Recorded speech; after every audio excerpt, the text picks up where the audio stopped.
Fishing has always been an important activity on and around Lake Ontario, first commercially and now almost entirely sport fishing.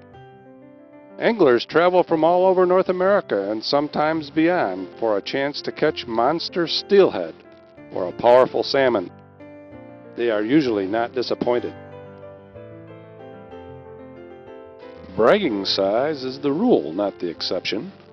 Steelhead, coho, and brown trout topping 20 pounds. Northern pike, longer than your arm, rod-bending walleye and silvery Chinook salmon, as well as abundant panfish. Our local Ontario waters provide an angler's paradise for the sport fisherman. The New York State Department of Environmental Conservation stocks more than 5 million trout and salmon in the lakes Erie and Ontario each year. So there's lots of fish for everyone. Don't let the lack of a boat discourage you either. Shore fishing can be just as effective as boat fishing, even for trout and salmon in the spring and the fall.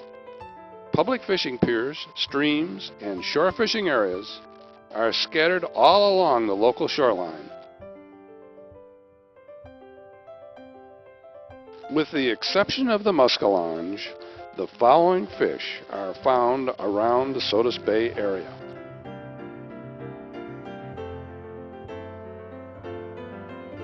Thousands of Chinook salmon, also called king salmon, are taken each year in Lake Ontario. Many weigh between 30 and 40 pounds, but fishermen have caught them as large as 47 pounds. The fastest fishing occurs in streams during the fall run, but lake fishing has also been productive from April to September, especially near the mouths of spawning streams. The Salmon River, a tributary of Lake Ontario, produces coho salmon up to 30 pounds. The fastest fishing and largest coho are taken during the fall in the open lake and spawning streams. In spring, lake fishing is excellent for 2 to 6 pounders along the shore and near the mouth of streams. Native Atlantic salmon, also called landlocked salmon, once ranged throughout Lake Ontario until dams and other disruptions of tributaries eliminated spawning habitat. Widely regarded as one of the world's premier game fish, they are occasionally encountered by anglers throughout New York's Lake Ontario waters.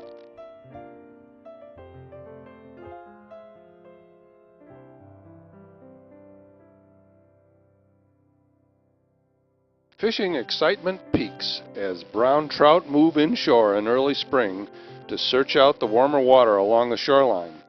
Limit catches of fish up to 29 pounds are taken right from shore, and fish from 3 to 6 pounds are the rule. Midsummer fishing is also excellent when browns move into deeper, cooler water offshore. Steelhead fishing is at its best during spring and fall runs in spawning streams such as Maxwell Creek. The season can also extend through the winter. The better streams produce fish up to 20 pounds. Superb late spring angling is also available on the warm side of the thermal bar and on the lake's surface. More than 1 million lake trout are stocked in the Great Lakes each year to rebuild self-reproducing populations. Anglers are encouraged to practice catch and release fishing for lakers to help build stocks of spawning adults.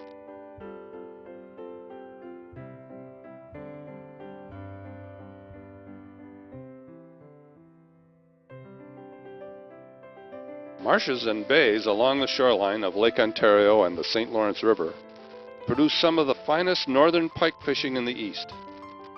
Vicious strikes are their trademark. Fish over 15 pounds are caught each year, winter, spring, summer, or fall.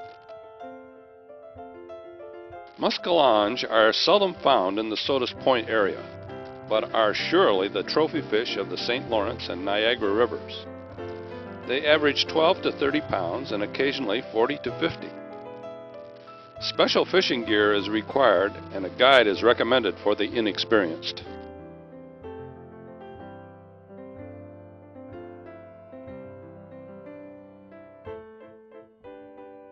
The sunfish family includes many fish popular with anglers: largemouth bass, smallmouth bass, pumpkin seed, bluegill, redbreast, rock bass, and the black crappie, the latter also known as strawberry bass or calico bass. Largemouth bass are numerous in the warm water bays and estuaries along Lake Ontario and the St. Lawrence River. Although not widespread, fishing is good in areas like Sodus Bay, the Salmon River estuary, and North Sandy Pond. The Great Lakes are nationally famous for super smallmouth bass fishing. Eastern Lake Ontario is one of the top areas. Smallmouths from 1 to 3 pounds are common, with lunkers up to 6 pounds.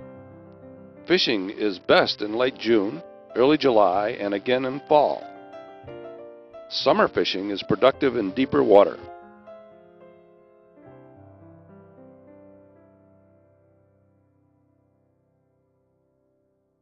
Walleye, the largest member of the perch family, often exceed 20 inches in length. Walleyes are sometimes called walleye pike, yellow pickerel, yellow pike, or pike perch. They prefer deep water sections of large lakes, streams, and rivers. Bullhead, yellow perch, white bass, bluegill, rock bass, and crappie lead the list of popular panfishes in Lake Ontario. Bullheads are taken by the bucketful in early spring as temperatures rise in protected bays and marshes. Yellow perch fishing is popular year-round, with good stringers taken by ice fishermen. Sunfish and rock bass are caught almost constantly along much of the shoreline, especially at docks and piers. The channel catfish is the largest New York catfish, and although not prized by many anglers, is a formidable sport fish. Channel cats reach trophy size of 20+ pounds, have good fighting qualities, and are considered very good to eat.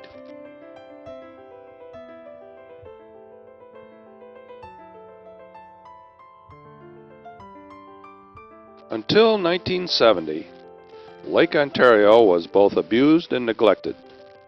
Pollution from municipal, industrial, and agricultural sources resulted in diminished water quality, heavy algal blooms, and contamination by toxic chemicals. Large predators were lost, and the alewife and smelt populations exploded. Alewife were prone to massive winter die-offs, resulting in windrows of dead and dying fish on the beaches. Several events marked the beginning of the recovery process. First, Canada and the United States adopted the 1972 Great Lakes Water Quality Agreement.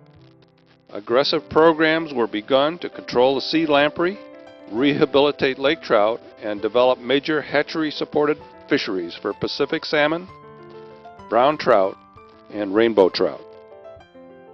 Also, a reduction in DDT and other harmful chemicals resulted in resurging populations of waterfowl and shorebirds.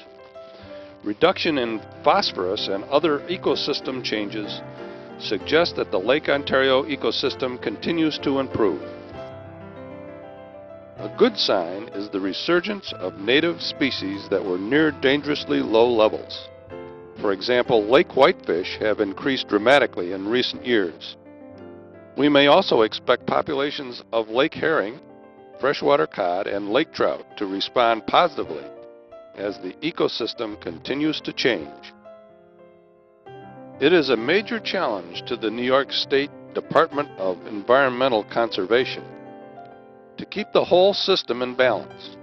For instance, scientists recently concluded that there has been a total of 136 exotic aquatic organisms introduced into the Great Lakes, including the zebra mussel. This, however, is another story. Happy fishing!